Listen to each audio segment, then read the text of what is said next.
Get a lawyer. That's my advice to Elon Musk and Donald Trump. And it looks like they're taking it up. Check out these headlines today, guys. Justice Department hires for court battles as Trump slashes other agencies. Basically, what's going on, they're trying to move very, very quickly. They're trying to do things that are illegal, unconstitutional. And right now, their biggest need is lawyers to defend them.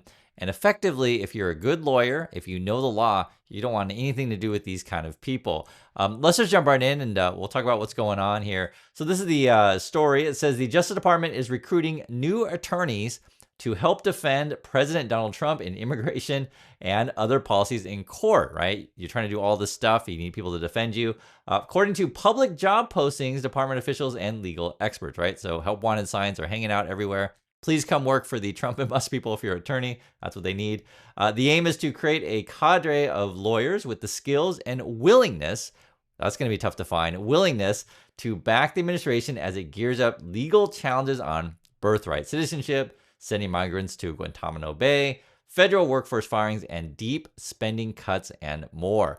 There's a whole bunch of stuff they're trying to do. And when people get hurt, right, you're cutting people's jobs, you're sending people to private prisons that may be violating human rights. You're doing all kinds of things. Like there's so much stuff that they're doing all at once, and it's going to affect people's lives directly and immediately. And essentially their biggest need right now, again, is defense attorneys. And I'll say this, and you know, I know we make jokes about this kind of stuff where it's kind of funny, hey, you know, their biggest need is defense attorneys, but guys, there are real people's lives on the line, and fight for yourself, fight for your rights, and that's what people are doing. And essentially, it's forcing Trump and Musk to like really take a defensive posture. That's why they're got the help wanted sign out. A lot of people are quitting them. We talked about this before. When they tried to do the whole thing in New York with the Eric Adams stuff, it was like 7 lawyers quit. And you're getting the same thing in you know, as they try to push through, was it immigration, citizenship, you know, firing federal worker stuff.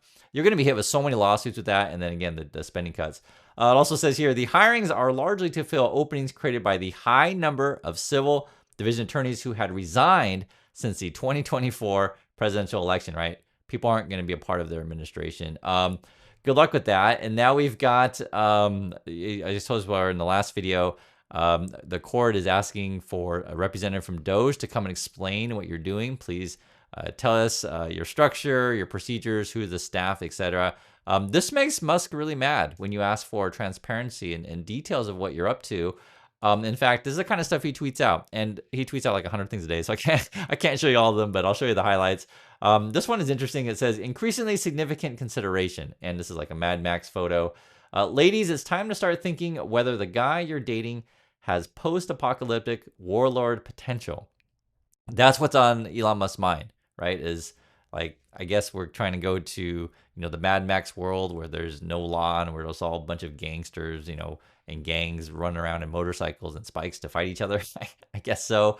Musk is gathering his gang. This is from a Senator Eric Schmidt. So I think these are all Republicans, and effectively these are the people, they're calling it the DOGE caucus. I just want you to show you who they are, what they look like, and they're all kind of same. I don't have to say it. I'm just showing you the picture. You can see it for yourself. And for me, this doesn't represent America. You may disagree, but I know America has a lot of different types of people in it. You know, and that's who Musk is working with to destroy America.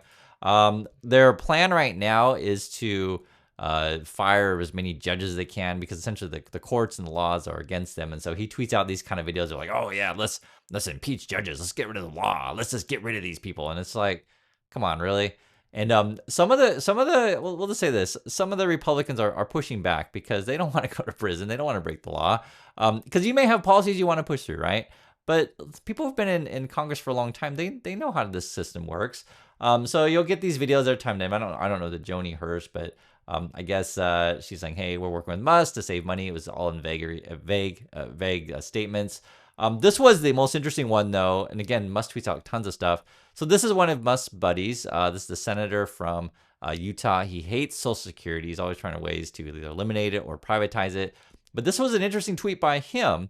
He says here, in our meeting today, and that was the one I showed you guys, Elon Musk clarified that DOGE personnel have no authority to fire federal workers or cancel federal contracts or payments.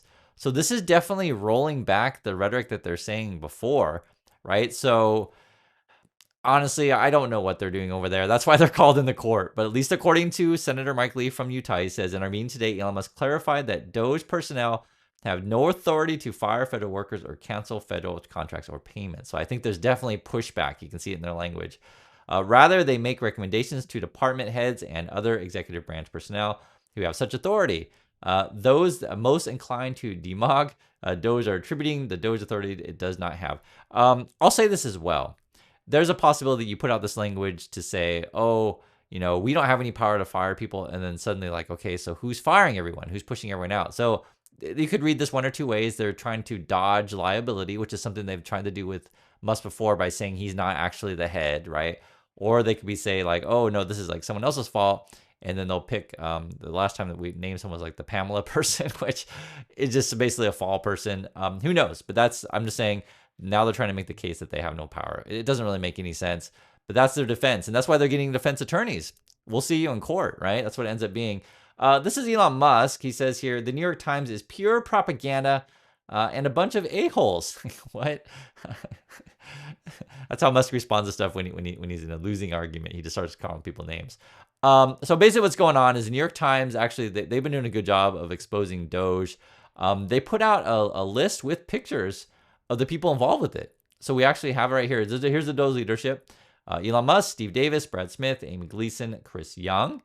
We have much more of the pictures of staffers. I'm not going to read through everyone's name, but I'll just say these are who they are. You can see what they look like, right? Same kind of people. The basic gist of it is it's a lot. It seems to be a lot of like kind of tech-focused people, engineering people, people who are connected to Musk companies. I mean, we kind of knew this stuff already, but it's just more important when you actually see, who they really are. And it also mentioned too, which is kind of interesting. I can confirm it because I've seen it for myself, where many of these people are deleting their social media accounts, right? Because they're probably getting harassed or whatever, or they'll make them private. Or some of these people have said, we'll just say, I'm trying to be nice about stuff. I'm polite, but some people have say racist things, sexist things, questionable stuff, and it just makes the whole thing look bad. But obviously, it should look bad already. If you understand that they're cutting people's jobs, services that you need, cutting stuff that we need, like how are we going to fight the bird flu or measles? Like these are actually really serious, life-threatening stuff. So. Like I said, I know we make jokes sometimes, but I just want to make sure you understand the seriousness of the stuff they want to cut is affecting your life directly. The Republicans, their plan is to try to throw some sort of smoke screen. So yesterday they said, hey, we're going to announce these really awesome, Epstein files and a whole bunch of names and stuff like that, right? It came out today, and I guess it was a dud. There wasn't really anything there that we didn't know already. It was heavily redacted. So that's why when you read headlines where it says, influencers say they received the Jeffrey Epstein files at the White House, like there's nothing there, right? The headlines would be like, hey, so-and-so person, did blah, blah, blah, right? It would be headlines. It'd be all over the place, but there's nothing with it. They're just trying to like, how much I were to say it. There's a lot of conspiracy theorist kind of people in the Republican Party, and to sort of distract you to say, hey, vote for us, we'll uncover all the conspiracies, whatever. And there's bad stuff happened to Epstein, I'll just say that, but we didn't get any new information. I think this is just to distract you from the cuts and stuff that Musk is trying to do. They did this one too. This was a weird one. If you follow the Andrew Tate story, he was in trouble in Romania. I don't want to say the stuff they did on YouTube. Let's just say it's very, very bad. It's very, very bad. Hurt a lot of women, and it just, whatever you can imagine, that's what they're up to. For whatever reason, I guess he's still in trouble. I guess if he's in the USA now, I guess in Florida, and I guess if the court calls him back, he'll have to go back. Even DeSantis is like, you're not welcome here, which is kind of interesting. So my understanding of it is maybe Tate's connected to the Trump family, got friendships in the government to help him out. Maybe they think Tate's going to help out with their voters or whatever, but it's this kind of stuff which sort of, just put in the simplest terms, these Musks, these Tates, these, Trumps, they're all gangsters, basically mafia people. They all self-serving people. And the way that they build the support is to say, hey, I'm really, really rich, therefore I'm cool. And sadly, and I'll put it in other terms, is I feel like when we watch these people, take control of the keys of the car, as I call it, and drive us off a cliff, it just sort of represents the moral decay in USA, which is unfortunate. And it's crazy because the Republicans used to paint themselves as being, the party of family values and we're all Christians, etc. But I think what this really exposed of them is just how hypocritical a lot of these people are. I think that's important to understanding like the world that we live in, where it seems to be driven by greed, to be perfectly frank. And I understand the whole Musk situation, or which word to say it, just like focus on the apocalyptic, desolate future. We're all fighting over water or whatever. For people like a Musk, that's how their mind works. Everything's a competition. I need to see my net worth bigger than your net worth at any cost. Some people think that is a worthy goal, and I'm saying there's some people out there that think so. I disagree. I think treating your fellow humans with respect leads to a healthier life, a longer life, a happier life, right? You can maintain relationships. The thing with the Musk stuff, and if you guys have been following this, I've been following a long time. It's been interesting. You've had the close friends of his come out publicly and write like really long letters of how they're disappointed with Musk, what they know about him, etc. And it's interesting because how long can this guy keep this momentum going? On top of that, he takes a whole bunch of meds for all sorts of stuff. So you can ask Musk on that. There's been various reports on that, be it recreational, be it lose weight, be it mental stuff.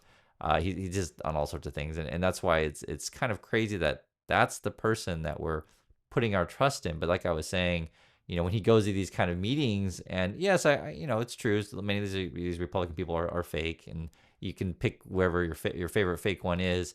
But these people, many of them have law degrees, or they've been in government a long time. They know that you can't necessarily do everything that you want in government. You'll break the law, go to prison. And not everyone really wants to go along that game. So that's where I think that is the challenge for them right now, is to try to pass this crazy stuff that they want to pass, right? Be it cut all the stuff that you need, and effectively fire everyone that they possibly can, and try to create this sort of corrupt, oligarch state. It's going to be interesting, like who goes along with it and who doesn't. And that's why the fight right now is getting as much defense attorneys as they can. I personally think that they're going to burn out. That's just my opinion and call on that, because I just don't think you can put a bunch of self-serving people in a room and have them expect to work together as a team when they're, again, that's their goal, is to like who can be the top warlord. It doesn't end well for any of these people. And we'll keep track of this stuff. So anyway, I'd like to hear your thoughts on one of these things, and I'll catch you on the next video.